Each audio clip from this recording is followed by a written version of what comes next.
En 2011, la place Tahrir a été le point central d'une vague de manifestations sans précédent dans l'histoire moderne de l'Égypte.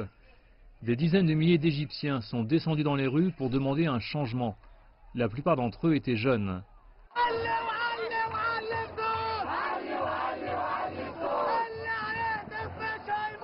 Alaa Essam fait partie de ceux qui ont rejoint avec enthousiasme la manifestation à l'heure où le mouvement populaire contre le président Hosni Moubarak s'accentuait. À ce moment, Alaa menait les marches de son parti politique socialiste, Al-Tagamou. Nous avons encore du travail concernant la justice sociale et l'autonomisation économique. Nous devons investir dans la production, augmenter le nombre de composants domestiques dans les produits.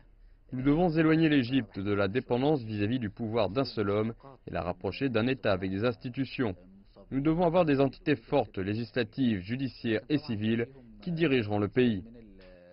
Le 25 janvier est en Égypte la journée de la police.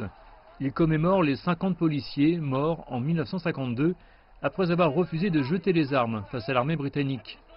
En 2011, la révolte a débuté suite aux abus de la police contre les citoyens. La Constitution confirme que le 25 janvier était une révolution. Et quand nous avons vu le président cette semaine parler de la célébration de la journée de la police, cela voulait dire que nous avions passé l'étape la plus pénible. En 2011, nous avons eu des heurts avec la police et les policiers ont sacrifié leur vie pour nous. Ensuite, nous avons protégé les postes de police face aux attaques. La police occupe aujourd'hui un rôle civil majeur dans le soutien des pauvres et les policiers ne sont pas très bien payés. 8 années ont passé et l'Égypte lutte toujours pour ramener son économie au niveau d'après 2011. Le Caire connaît une stabilité politique, mais la guerre contre le terrorisme est loin d'être terminée. Beaucoup a déjà été accompli, mais nombreux sont ceux à espérer davantage.